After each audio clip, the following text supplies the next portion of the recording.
Welcome back, everybody. This is episode 17 of From Guns to Keyboards. Wow, 17. I feel like we say that every time. We're like, wow, 16, wow, 17. Keep going on one by one. Maybe the wow will get more intense with every Yeah. episode we get through. I'm shocked, too, we made it this far, though. I did not think we'd keep going after, what has it been, like 34 weeks now? Yeah, and staying strong, continuing to put our content out there and speaking with all those who want to listen. Yeah, thank you for all. I think it's like about 10 people an episode now. So to all 10 of you, we love you. We love you so much. Thank you for listening.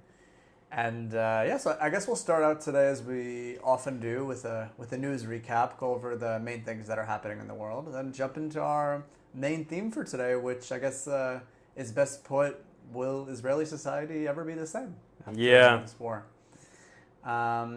So brief news recap: we have on the negotiation front between Israel and Hamas several peace summits that happened, first in Qatar, and then they moved on to Egypt. I don't know if the negotiators in this peace summit just like moving between multiple capitals. I don't know why they're constantly moving back From and what I forth. understand, there's several different things being discussed in each one. One is related to the hostages and the prisoner release, and others are related to Israel withdrawal from Netzarim and from Philadelphia, the two corridors in southern and central Gaza. I'm guessing you knew that, and you're just being No, cheeky? that is what they are formally saying. As a cynic, I look at this as an opportunity for the negotiators to have grand summits in their capitals. And A move back little and forth. tourism involved. A little bit of diplomatic tourism involved, Okay. and showing the world how much they're involved in bringing about a peace accord, or at least some sort of temporary ceasefire between the sides. We'll see whether or not that will ultimately happen. On the Iranian-Israeli front, we are still waiting. The Iranians love keeping us waiting for a potential attack. Both of them and Hezbollah potentially shooting at Israel and causing mass chaos. As they promised to do. As they promised to do, and Dillon and I are just waiting here. Yeah, all everybody eight else. million of us, we're waiting around. Yeah, so, any day now, whenever they're ready. And that's in terms of that front. We also have Ben-Gvir making headlines the way he normally likes to make headlines, by going up to visit the Temple Mount and making a bit of a ruckus. Like him and how many was it? It was several hundred. I mean, I don't know what the word is other than fundamentalist right-wing Zionists. Yeah. Who prostrated themselves in prayer in front of on the Temple Mount, which is completely against the agreement that Israel has with Jordan, who is the official custodian of the Temple Mount. This was done under the protection of the police, because Ben-Gvir is the head of the police in the government. Yeah. So, Bibi did his usual. The status quo has not changed, and that was that. Not even so much as a slap on the wrist for Ben-Gvir, which to me basically says the status quo has changed, because you can say one thing, but another thing is happening. Yeah. Which is kind of par for the course for Bibi Netanyahu. And it's not as if the Iranians, Lebanese, and Gazans want to kill us, so we have absolutely nothing to worry about visiting the most sensitive Muslim holy site on the planet. Yeah, I think that was probably their thought, is they're like, you know what, the chips are down anyway, so screw it, let's just go all in. We got nothing to lose. Yeah, this is great. Exactly. That's it might tie us back a little bit to just how cynical Israeli society has become. Yeah. And I guess the last part of the news recap before we jump into our episode is the planned attack on Tel Aviv, in which a suicide bomber came into Tel Aviv planning to carry out a mass attack in the city. It seems as if the bomb that was on his person exploded early, killing the suicide bomber that came from the West Bank and not killing any bystanders. Wounding one with shrapnel, a bicyclist with shrapnel, but yeah, thankfully that's it. Yeah, that's to the best of my knowledge, the extent of the damage. And this could have been a moment in which Hamas successfully united the many fronts of battle against Israel and brought in terrorists from the West Bank to carry out an attack in Israel's commercial capital. This could have been the moment in which the ceasefire negotiations exploded and the chance for a greater regional war breaking out would have been even higher than it already is.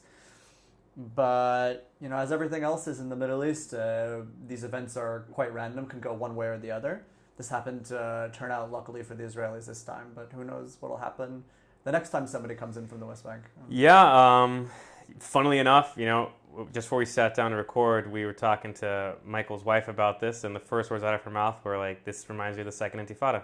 And Yeah. so it's very much imagery similar to what Israelis have experienced in the past, of people blowing themselves up, blowing up buses, blowing up schools, blowing up nightclubs, things that Israelis have seen and experienced before. And it's certainly a concern. I mean, at the end of the day, we do have the wall around the West Bank. Security is much different today than it was 20 years ago. But this attack shows that people can still slip through. And Yeah. And luckily, this didn't turn out so badly. But had he been able to reach a crowded area and set up a bomb, it could have been. We could be having a very different kind of day right now. Yeah, absolutely. Absolutely. And I think all this kind of ties into what we were planning on talking about for today's episode, which is, will Israel ever be the same after this war? Yeah, I think even before we get into that, actually, let's just ask one quick question. I just want to hear your thoughts on it, honestly. What do you think the odds are that the current negotiations going on in Doha and Cairo actually pan out to anything? Really good question. If I had to guess one way or another, I would say they're not going to pan out, at least not at this stage.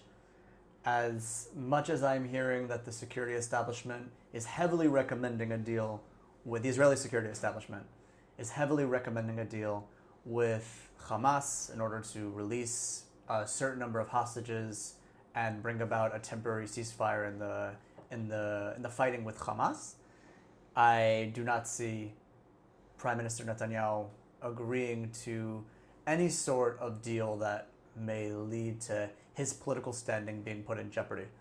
And I think that Netanyahu is just going to do whatever he possibly can to continue to look like the big strong man that is preventing a relinquishing of Israel's strong position to Hamas. Yeah, I mean, already heading into this one, neither the Israelis nor Hamas particularly liked basically what the Americans, Qataris, and Egyptians did was they set up an outline agreement, and they basically told the Israelis and Hamas, you two will now come to the table, and we're going to discuss this agreement that the three of us made without you. Now, at the moment, Israel and the United States are in side negotiations in order to change that deal. Hamas is accusing the United States of acquiescing to Israel before they've had a seat at the table. It's already a disaster. At the meantime, you have Joe Biden, who's still cheerleading and rah-rahing it as much as that man has the energy to cheerlead and rah-rah anything, which it kind of is a little out of step with what appears to be the reality on the ground. And yeah, this is the general opinion in Israel. I've asked, just out of curiosity, I've asked a lot of people the same question as well, and everybody pretty much agrees that it's just a lot of hot air, that this is not really going to end up anywhere. Yeah, maybe we'll be surprised. Maybe Bibi will turn out and say that was just him trying to be a tough negotiator and getting the best deal for Israel, and he'll spin this in his favor when he comes out with the deal. But the way things are looking now, I highly doubt that the Prime Minister is going to go for a deal with Hamas. I think he has more to lose politically than he does to gain. Yeah, absolutely. And on the one thing that this has been able to do, having this deal, is that it has apparently pushed back the Iranian and Hezbollah attack against Israel, because neither one wants to look like the one that destroyed any kind of peace negotiations. And I honestly, from my perspective, the way I kind of see it as well, is I think Iran has actually a lot to gain either way, because if Israel agrees to some kind of peace agreement, Iran can actually step up and say, well, it was their fear of our attack that caused them to do it. That caused them to... Yeah, it was the Islamic resistance movement that actually pushed Israel. So it wasn't the West that caused it to happen, it was us. We're the real heroes in this story. And if Israel doesn't agree to a deal, well, then Iran and Hezbollah have all the more reason to push Israel or attacking Israel in order to push them back to the table at some point. And of course, for the revenge of the killing of Fuad Shakir and Ismail Haniyeh on their individual territories. So in the meantime, it looks like negotiations aren't going to end for at least another week. So we got, knock on wood, of course, another week of peace and quiet. Until they move to the next capital and continue the next round of negotiations. There's still D.C. You got to hit all the capitals, all the negotiating mediators. So, but who knows? It's definitely it's not a feeling of optimism here. At the same time, one thing I always remind people is that the situation looks far worse whenever you're abroad than when you're sitting in the middle of it. Like we mentioned last episode, people are still going to work. The restaurants in Tel Aviv are still packed.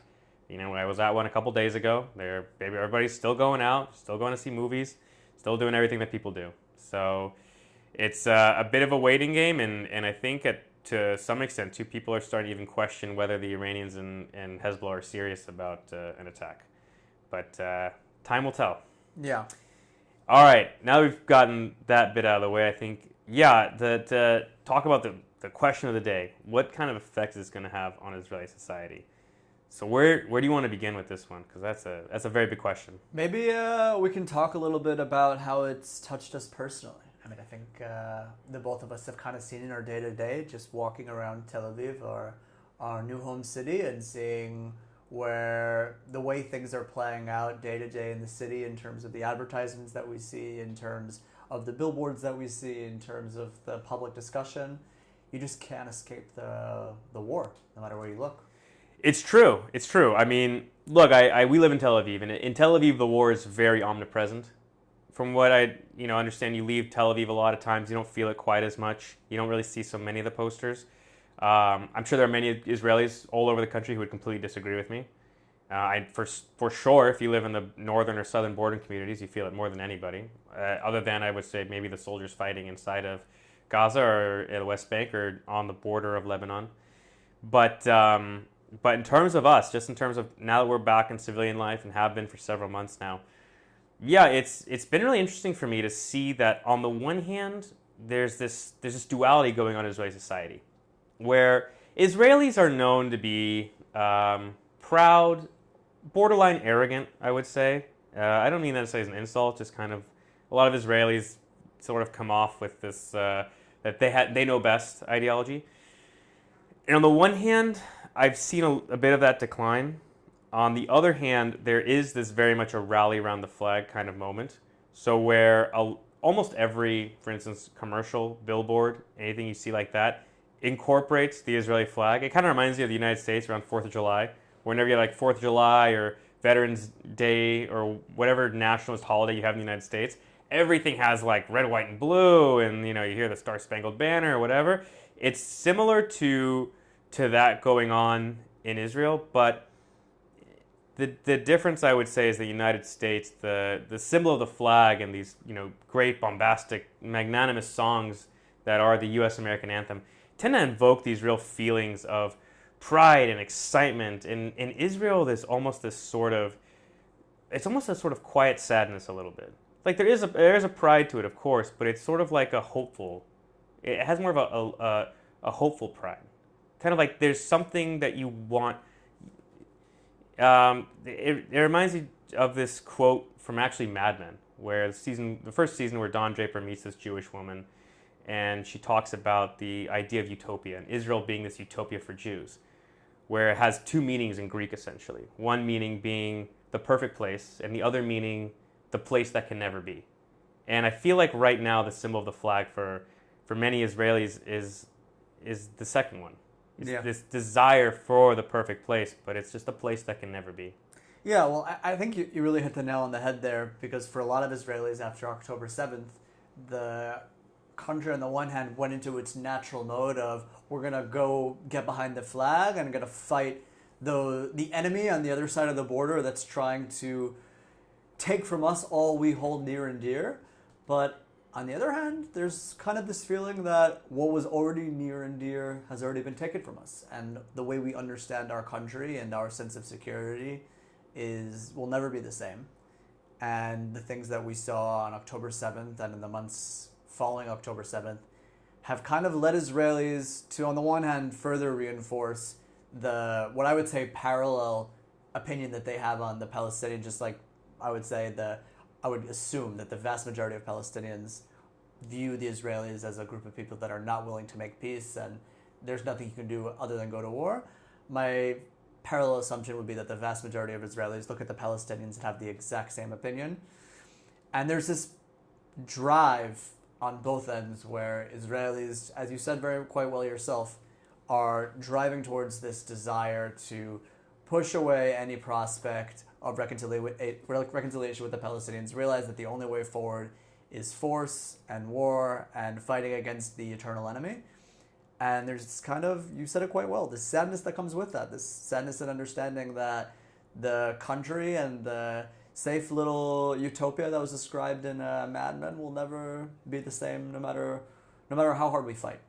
Yeah, it kind of brings you back to a conversation I actually had when it was sort of the tail end of when I was in the war back in February, and we had people come and visit, and I spoke to this one woman who, she was bragging essentially how she had already taught her eldest son how to shoot a bow and arrow, and how she was, proud of the day that they would one day join.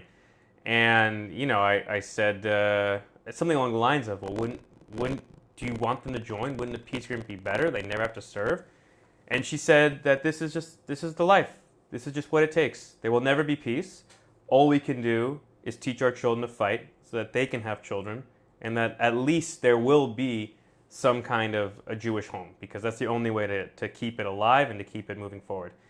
Yeah, I think you talk to your average Israeli, and the consensus is very much peace with the Palestinians is off the table. It just can't. After the trauma of October 7th, the collective trauma, I don't think there's many Israelis left who are comfortable with the idea of having some kind of agreement with people who are willing to do such terrible things. And they believe that Palestinians feel the same way. I mean, as terrible as the war is for us, for the average Gazan, it's far, far worse. And I mean, most of them haven't even gone back to what was their homes throughout, northern Gaza or in Khan Yunis or in many places, to just see the destruction that's happened. They're just living in what can only be described as deplorable conditions in western and central Gaza. And so for both sides, I think there is a sort of feeling of, well, they just want us dead. They just hate us. And what was once a war, in my opinion, has kind of almost taken on the atmosphere of a blood feud. Similar to like what you might have seen for more ancient and primitive societies of human beings, of clans and tribes who, you kill us, so now we're going to kill you, and all of a sudden now you have this massive blood feud that lasts for generations, but which, by the way, exists alive and well in Israel as well, in particular between, Bedouin communities. But even if you want to bring things back to, my home of Southern California, there are plenty of gangs who are fighting each other to this day because one gang member shot another gang member, and now they need to take revenge, and it just goes on. And what we're seeing in Israel and Palestine is just that at a macro scale. Yeah, and when you're describing the situation in as it pertains to the war, you reminded me of a comment that you made earlier where you paralleled the general vibe in Israel to the United States, and it made me think. One often says that Americans have this blissful ignorance when it comes to the national perception of wealth and their own personal gain that one expects to achieve at certain points in one's life in an economic perspective. One often says that Americans have this perspective of no matter what, if I work hard and I do the best that I possibly can, 10, 20, 30 years down the line, I could get that promotion, I could get that nice pension, I can retire and live happily ever after. I kind of feel like there's a similar parallel in Israel when it comes to this blissful ignorance about the future, but it's not economic as much as it is security. There's this kind of there's this understanding in Israel, kind of like in America, about having this optimistic vision of the future, where Israelis kind of say, we just can keep doing what we're doing. We can keep fighting this endless war with the Palestinians. And in the end, as one often says in Hebrew, "Yeh beseder." In the end, everything will be okay and everything will kind of turn out. And, there's this blissful ignorance that, kind of like makes America very special, and also in the same way kind of makes Israel very special, but makes both countries, each in its own unique context, kind of ignorant to the greater realities that we're in right now. How do you mean by that, like ignorant to the greater realities? Well, I think that, just like one looks at the over-optimism that Americans have about the future and this feeling that everything will be okay as long as we work hard and do whatever we can. I think in a parallel sense in Israel, Israelis kind of have this blissful ignorance about the future where they say that, if we fight in the army and fight off our enemies and do what we need to do, it's going to be hard and we're going to pay a price, but in the end, the Ibba said it. In the end, everything will be okay. And you know, on the one hand, there's something quite beautiful in this in Israeli society, where it kind of reminds me of America in that way, where this over optimism, this over confidence about prospects for the future, kind of creates this sense of national resilience that allow Israelis to move forward with their day and to stick out through the muck of the day to day of being a small country in the Middle East surrounded by enemies on all sides. But the very concept of Yeh Beseder, the very concept of we'll do what we need to do now, and at the end of the day, it's all going to work out, is built on this notion of I don't have a real solution here for those hundreds of millions of Arabs that live on our borders that don't want to live alongside us. I'm not even going to think about having a solution with these people. Now, I wouldn't take this to the extreme thought of, we can, if we think about a solution, we can come to some sort of diplomatic solution with the Palestinians and with the greater Arab world that will solve all of our problems. I don't live in some happy, joy reality in which these are a real possible thing. But I do think that, especially when one looks at Israeli society and tying it back into the concept of today's episode, I do think there's a certain degree of collective conscious ignorance when it comes to the prospects of bringing about a greater future. I don't think that most Israelis think and plan about what we need to do in order to create a collective and effective security paradigm that will allow Israel to successfully live in the region for the coming years. I think there's this overconfidence and over-resilience that both makes Israel quite special while at the same time forever curses us to an eternity of war.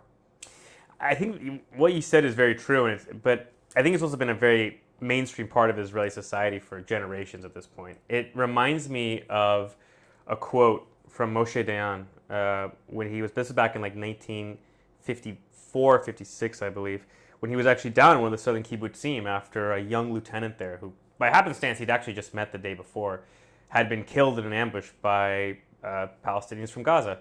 And he went to the man's funeral, and he made this very impassioned speech where he said, in essence, Israelis can't be everywhere at once. We can't stop every attack, especially back in the 1950s. And today we can as well. The almost bombing in Tel Aviv was proof of that. But we can't stop every attack. But we can demand a high price for our blood.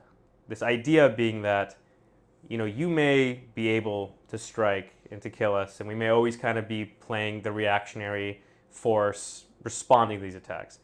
But these attacks, these responses that we do will be brutal and they'll be painful. And if you don't want that, then don't attack us. And this goes back even further to an ideology of revisionist Zionism, which we've talked about a little bit on the podcast, about this notion of if you are presenting yourself militarily strong enough and you are unbeatable, or at least show enough courage that you won't retreat, then at some point your enemies will just give up and accept your presence. Yeah. This has kind of been the guiding light of the Likud party, who is very much a descendant of this ideology. And many revisionist Zionists, they take it to the extreme. They take it to, okay, well, we're not just going to respond with military force, but we see in the West Bank a lot of the extremist settlers torching cars, attacking Palestinians, doing essentially acts of terror to show the Palestinians that we're not here, and the Palestinians do in response, and it creates this kind of cycle. But yeah, the idea of resilience in Israeli society, I mean, it certainly is there in many respects. I think what's happening though is that what's happening right now is what happens in every war, which is generally the central government of whatever nation happens to be at war is able to obtain more power. Because people in war, they want a government to make decisive, quick decisions. You need to in war. You need to be incredibly flexible and adaptable, and you need to make decisions quickly. You can't deliberate. It's one of the reasons the United States has remained so powerful, is that despite being this representative democracy, when it comes to times of war, presidents have been able to amass mass power for themselves, but then after the war, they give it up usually. I think what sort of changed actually is the Iraq War and the federal government amassing so much power in the 2000s, but that's a different conversation. Yeah. But what's happening now is we're sort of seeing this centralization of power under a prime minister who many Israelis just don't trust. Who many Israelis assume this guy's out for his own ends. And what you have now is you actually have many Israelis who are saying, even if we win, what is that country going to look like? Yeah. And you see a lot of Israelis who tend to be well-educated, tend to be more liberal in their values, who are leaving. Yeah. I've had several friends already leave, who they've grabbed their families and they've moved either to Europe or the United States, because for them they're just like, I don't like the direction where this country's going. Win or not win, it's not going to be a pretty situation in Israel. Do you agree with that perspective? You bring up an interesting issue there when it comes to emigration from Israel, because statistically speaking, when times are tough in Israel from a security perspective, one actually tends to see that emigration goes down. Meaning that if one looks statistically over the past 30 somewhat years, when Israel faced waves of terror, as long as terror increased, as we saw during the Second Intifada and during other waves of terror in Israel, the statistical likelihood of an Israeli moving abroad actually went down, according to a lot of the data that the Israeli government publishes. Wow. And a lot of that has to do with this feeling of shame that many of Israelis feel when times are tough, that, if I leave now, I'm kind of giving up on the national collective when it's the ethos of being Israeli, that resilience. Right, exactly. I think that, and I don't have any data to back me up here, because I don't think that we've finished enough of the past 2 years to know for sure, but I think that this might be one of the few examples in recent Israeli history where during a wartime scenario or a troubling security scenario, we are seeing significant emigration from Israel. Now, as I said, I don't have any data to back this up, but I've just seen anecdotally, there's the exact same things that you've seen. I've seen and heard friends that are leaving. And many more who are thinking about leaving, very seriously beginning the paperwork of leaving. And considering it, yeah. And, when I think about this situation faced off against the common statistical probability of emigration in time of war, one kind of has to look at the immediate months after October 7th as somewhat of an anomaly in that sense when it comes to Israeli immigration statistics. And if a lot of Israelis do end up leaving in the coming months, as many have already done in the previous months, I think that we may see one of the few examples of Israeli history where some Israelis say the ethos is less important than my desire to look out for myself and my kids and their future. And it has wider, both economic and societal effects on Israel. I mean, at the end of the day, the Israeli economy is really built on the back of about 300,000 workers. This is basically what separates Israel from being like a first world country to, a second or third world country. I'm speaking, of course, about the Israeli high-tech scene, Israeli aerospace, and Israeli academia. It's really only about 300,000 people. If enough of those people leave, these sectors could face serious just brain drain and collapse. Yeah. Which has, of course, horrible economic effects in Israel. But again, these are also people who wield an extraordinary amount of power. It's sort of why Bibi's remained in power for as long as he has, because he's always pointed at the intellectual left as being this unelected cabal against him. And you said it beautifully in I think last episode or 2 episodes ago, of why so many people in Israel are Likudniks, people who tend to be lower middle class or working class Israelis. Yeah. And if these people leave, then you now have a lot of what would be these sort of liberal ideologists, people who tend to relate more to the way the West sees the world, who see Israel as more of a Western country, not just in rhetoric, but in actual values. And people who contribute an extraordinary amount to the Israeli GDP leaving the country. Where does that leave us? Yeah, I don't know, but what I can say is that as many are discussing immigration, we're seeing a lot of changing attitudes within Israeli society coming as a result of this war, and it kind of manifests itself in many small examples that one sees in their day-to-day here that can kind of explain the very troubling dynamic that we're seeing in Israeli society and how that's influencing where people want to live and how people want to set up their livelihood.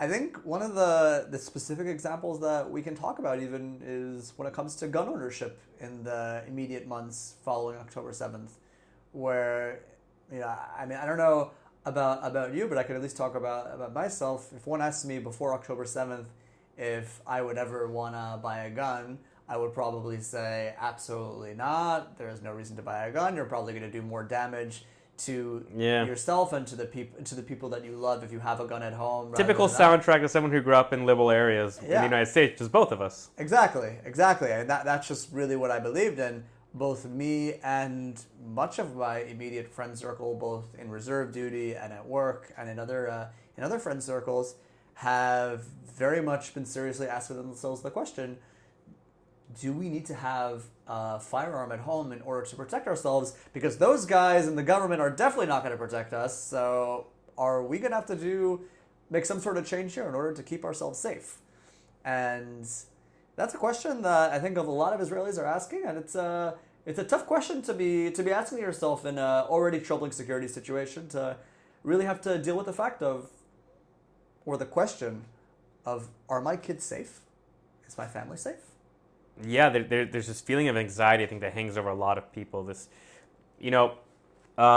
Israeli Democracy Institute, it's a really great think tank organization, and what they do is they tend to take a lot of polling on how Israelis trust certain segments of their government and society. And historically speaking, the IDF has always ranked somewhere in the mid to high 90s, meaning that for Israeli Jews, meaning that no matter who you talk to, the one thing Israelis agreed on is that you can trust the IDF. This is obviously before October 7th. Today, you look at the IDF and how much, and you look at the same polling, and you see how much Israelis trust the IDF. That number is down to the mid 70s, sometimes even high 60s. It's much lower. People, after seeing the way that the kibbutzim in the south were abandoned by the IDF for 24 to 48 hours in some cases, are very much in exactly what you just said, asking themselves that question: can I really rely on the government to come and protect me? Yeah. And really have my interest at heart, especially when the person who's, the fact that you have the sitting coalition constantly attacking either Defense Minister Yoav Gallant or IDF generals themselves. Yeah. So you're already breaking the trust there between the Israelis who actually support the government, but the government's saying the army's no good, or at least the commanding officers are no good. And then you have the police being controlled by a far-right fundamentalist, essentially, who has completely secured his grip over them, which caused a lot of Israelis who say to themselves, I don't think that way. Are the police really going to back me up in a situation? And a lot of Israelis are kind of looking to get a fire themselves.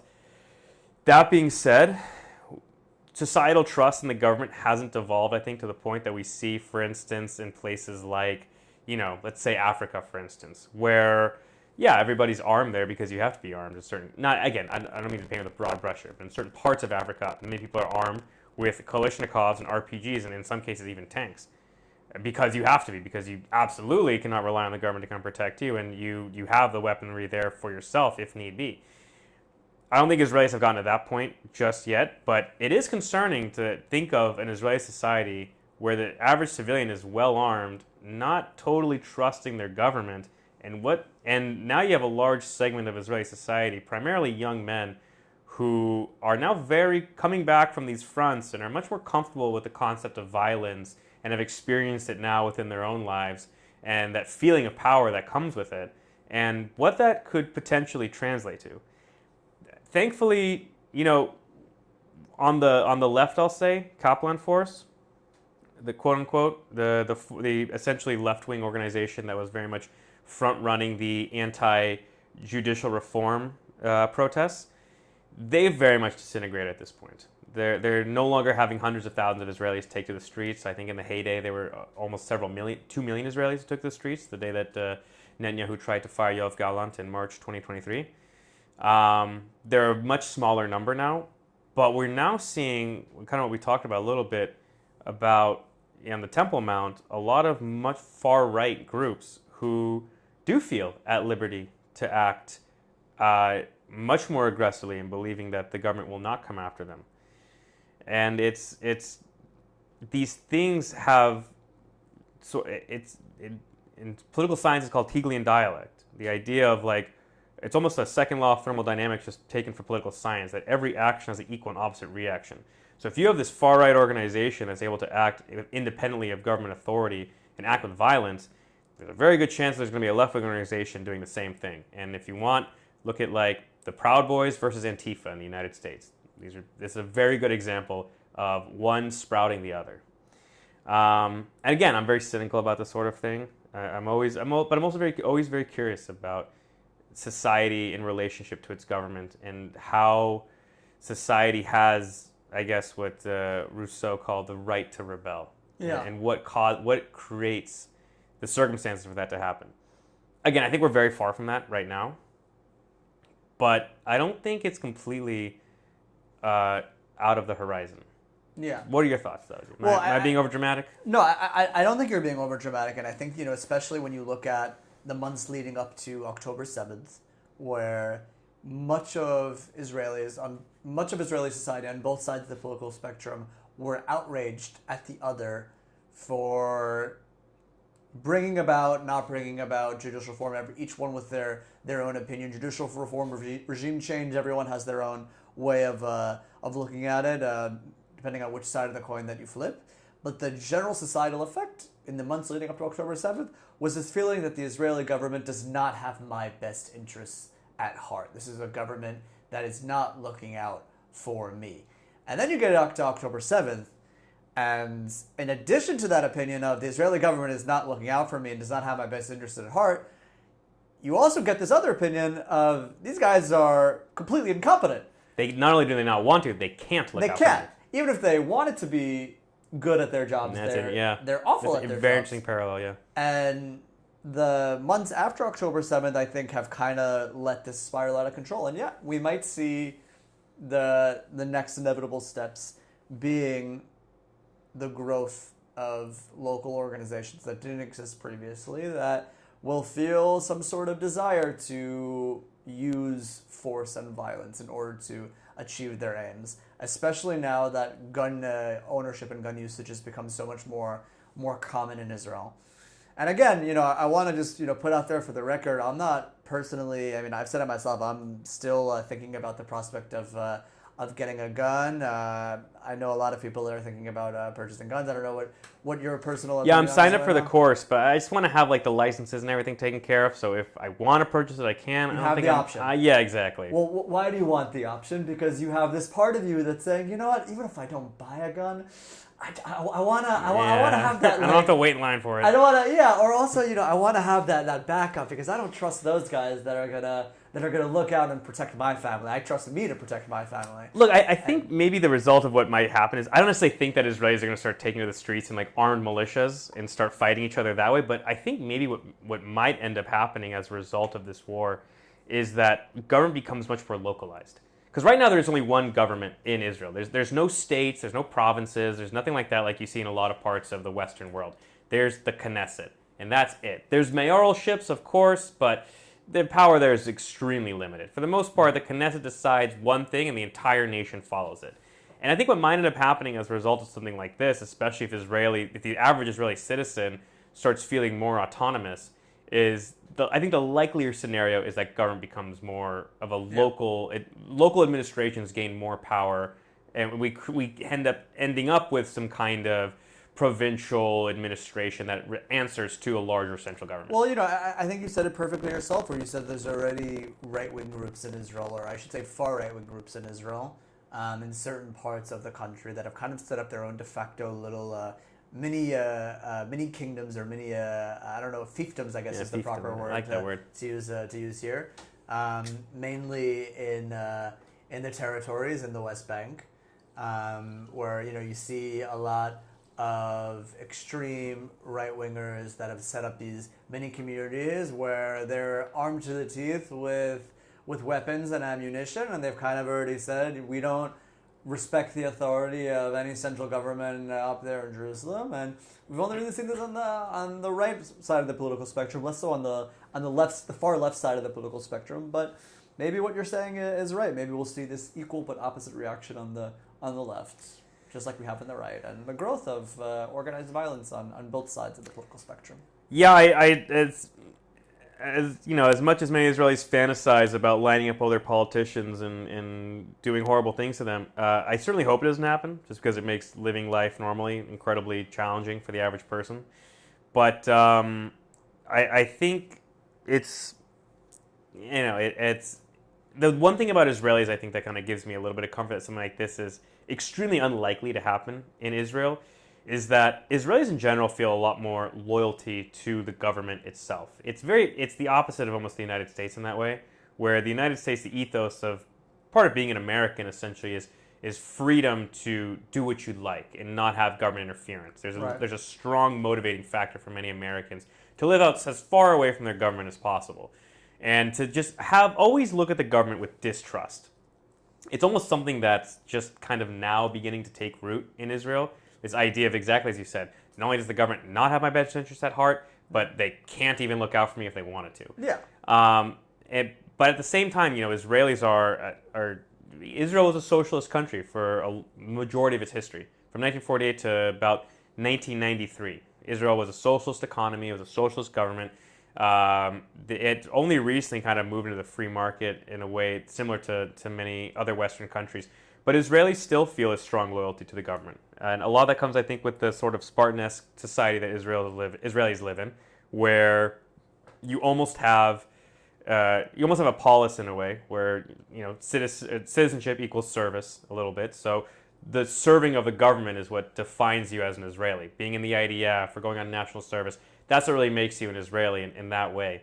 And so the idea that would change so dramatically, I mean, this is a big enough event that it could, but it also runs so contrary to the Israeli mindset and Israeli mentality that even if something like that did happen, I think it would take longer than a single generation for it to go through. I think maybe our kids hearing our stories might be more suspicious of the government, and they, never having lived at a time where they could trust the Israeli government, might themselves want to disentangle themselves from it.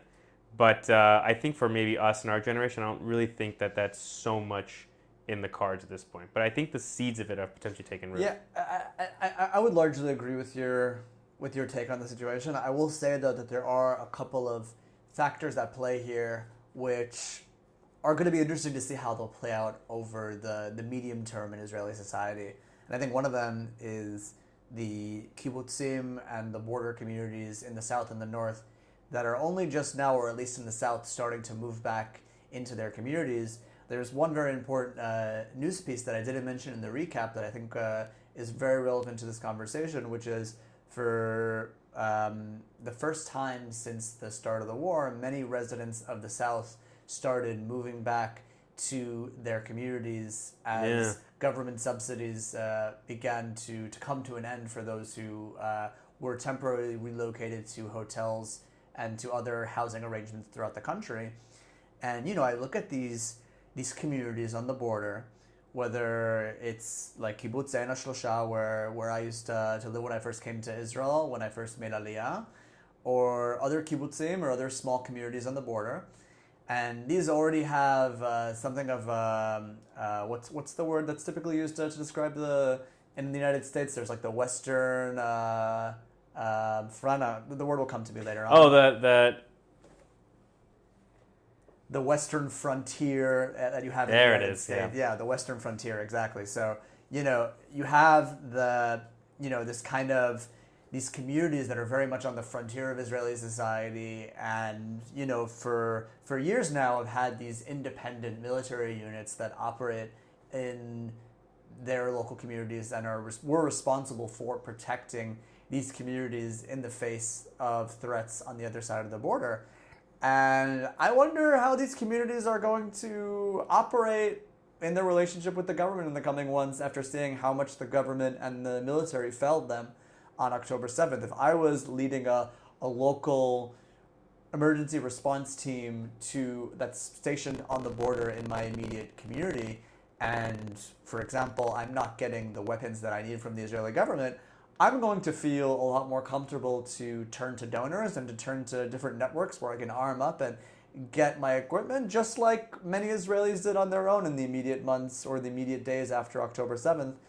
And I think that you're going to start to see that a lot of these local emergency response teams are going to start to operate in a much more independent way, are going to be a lot less trustful of the government, and are going to do whatever they can to keep themselves safe. And that might mean also being less disciplined when it comes to listening to government doctrine and government policy.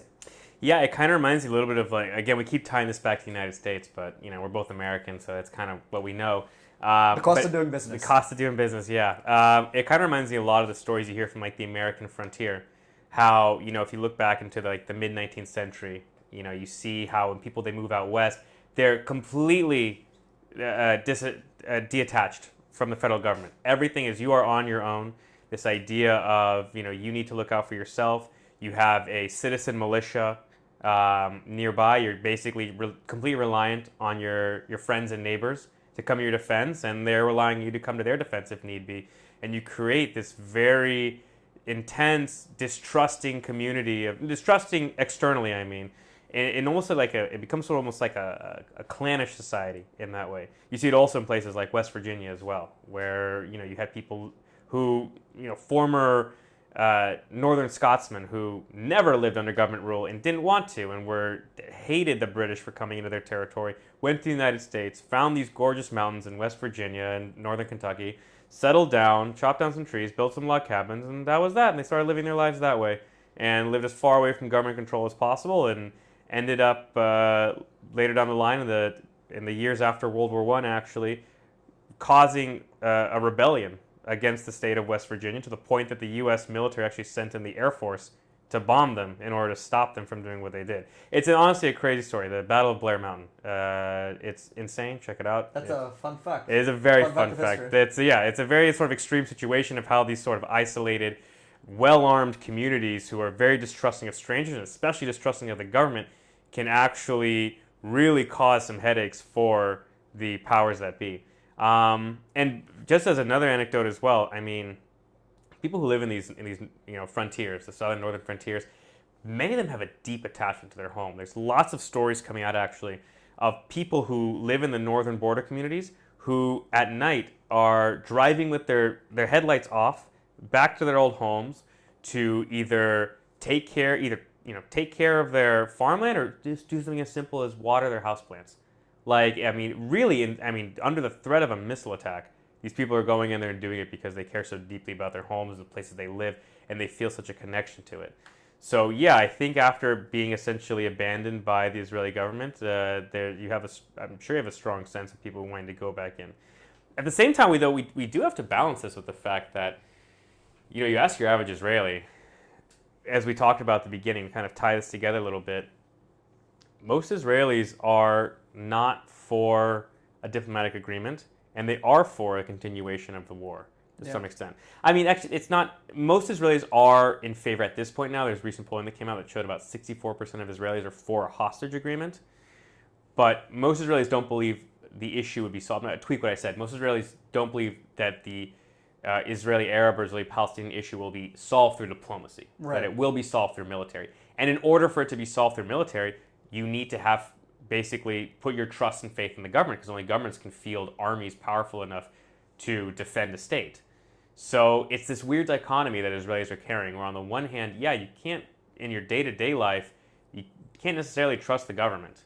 And on the other hand, you need the government essentially in order to keep you and your country safe. Well, I think what could explain this dichotomy is that many Israelis, I don't think, have this deep ideology one way or another when it comes to their perception of effective security policy. I think that it's just this net gut instinct of brute force in every direction, whether it's from a personal direction of you going out and personally arming up, or joining reserve duty and volunteering, or supporting the use of military force. Which, by the way, I'll go out and say that me personally, I'm very much in favor of using military force against Hamas and potentially against other enemies should the need arise. So it's not to criticize the use of military force, but it is to kind of criticize this gut reaction that I think many Israelis have of, let's not think about the long-term game plan that we have here. Let's just go out and burn and destroy all those who want to fight us. And, in that perspective, I want to tie it to something you said in the beginning of the episode where we spoke about revisionist Zionism and, a lot of these early Zionist ideological notions that many of the early thinkers that founded Israel had, whether it was Moshe Dayan, who wasn't a revisionist Zionist, but definitely had some shared thoughts with revisionist Zionism, or Jabotinsky and others who really founded revisionist Zionism. I think today, when you look at the average Israeli or even the Israeli political leadership that does proclaim to be the modern day continuers of revisionist Zionism one way or another, or ideological supporters of one policy one way or another. I really don't see the Israeli societal move and support of violence as a way to solve problems as one that is ideological and one that can be explained through a clear security paradigm, as much as it is straight up, as you said yourself, blood feud. They hit us, we're going to hit them back, and we're not going to think about the consequences one way or the other. And you know what? I want to touch on those consequences too, because there's an interesting parallel to, if we really want to take this back, go full Putin and go back 3,000 years almost. Do we look at something like the Peloponnesian War between Athens and Sparta? These were two incredibly powerful, the most powerful Greek nations. Together, they beat back the might of the Persian Empire, and once that threat was removed, they just began fighting each other.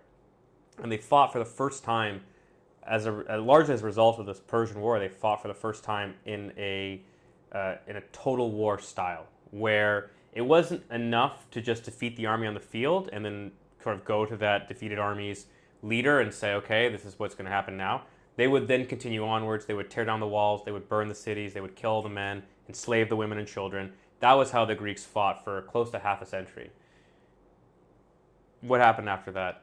The Macedonians came in under Philip, conquered all of Greece. Alexander came in as well. Greece was then ruled by Macedonians, foreigners, until the Romans came in and took it from them, who ruled that through the Byzantine Empire until the Ottomans came, destroyed the Byzantines. Greece didn't become an independent nation until about 1830. So for nearly 2,000 years, Greece was ruled by foreigners as a result of this total war mentality that they took on. And my greatest fear is that this is what's happening in Israel. That Israelis are so committed to total war that we're just bleeding ourselves dry. Because yeah, we survived one Iranian attack. But that Iranian attack was largely a joke. They very much broadcast when they were going to attack and what they were going to do. Everybody had enough time to prepare and defend and shoot down the rockets, and it was largely the night itself was stressful, but it with the exception of one very unfortunate young Bedouin girl, everybody else survived the night just fine. I'm not sure that the second attack will look like that, or the third attack, and as a lot of people are saying, this region is very close to being engulfed in a total war style of fighting right now. Yeah.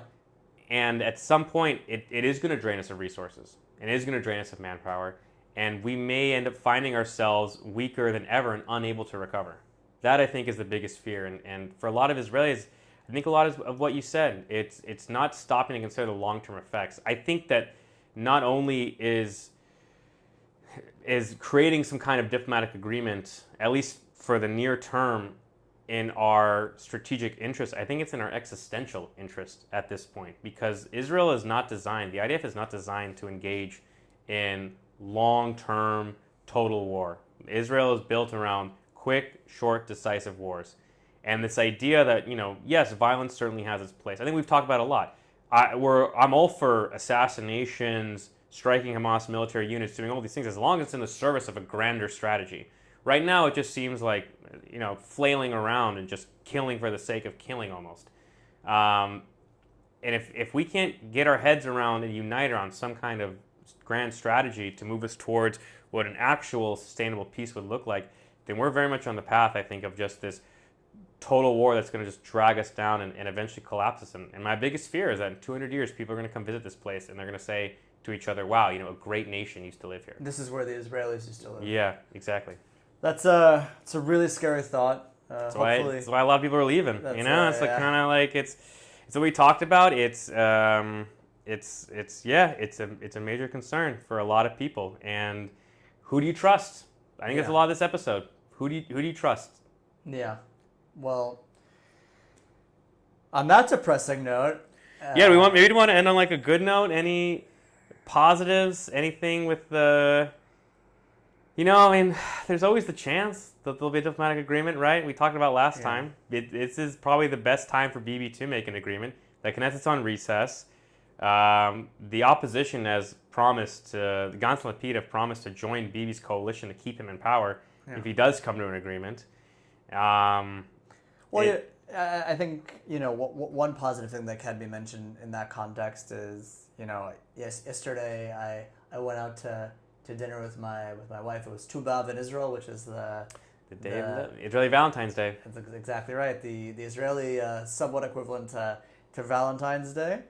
And we went out to dinner yesterday, and I sat down to order, and the waitress who brought us the menu showed us that there was a drink being served to commemorate the birthday of Romi, who was a hostage currently being held in the Gaza Strip.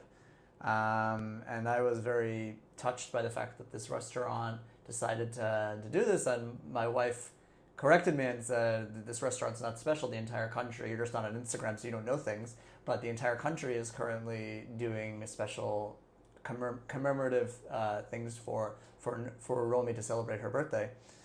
And I looked at this really terrible situation of seeing this family just going through this mass torture and this mass, this personal suffering when it comes to thinking about their daughter Romi, who's currently being held in hostage. And at the same time, in the midst of all this terror and horror, see the beautiful side of Israeli society, the side of Israeli society that knows to come together, that knows to really touch people and really act as one, whether it's with the government, as the situation largely was in the years leading up to October 7th, or maybe now without the government, with our own personal initiative and our own societal moves.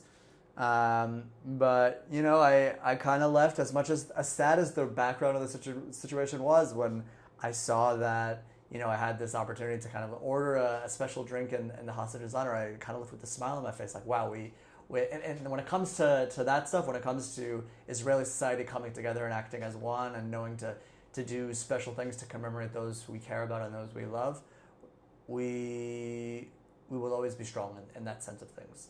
There's something deeply personal about Israeli society, and I think it's something that draws a lot of people to this place. I think we talked about it even in our opening episode, where there is something about being in Israel that unites you with millions of other people in a common purpose, and it's a beautiful thing, and it's something that most, I think, people who live in Western countries now, where the family unit is largely kind of broken down, and the small community has been largely broken down in favor of a strong centralizing government.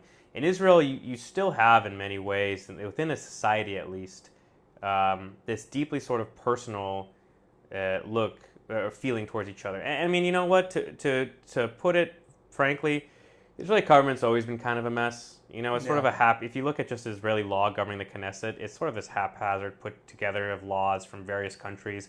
It's basically an establishment held together by Scotch tape and staples.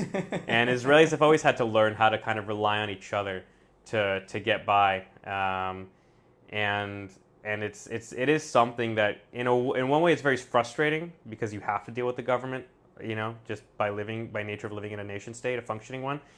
But it's also good to know that if you talk to someone, you're like, hey man, come on, help me out here. What can you do? Oftentimes they'll be surprised. Yeah. And it is something special about Israel, and I think the fact that for the first time, the vast majority of Israelis are really feeling the need to bring the hostages home, and to at least have an October 7th where, yes, we can come together and we can mourn, but we can also heal with everybody being back. Yeah. And begin that long, arduous process of starting to move forward, hopefully in a way that, like we said, maybe something looks a little bit more like community, more like localized government, and less like what we talked about, the anarchy and the chaos and the violent groups striking at each other. So maybe there is a hopeful note. Maybe there is. All right, everybody. Thanks for listening.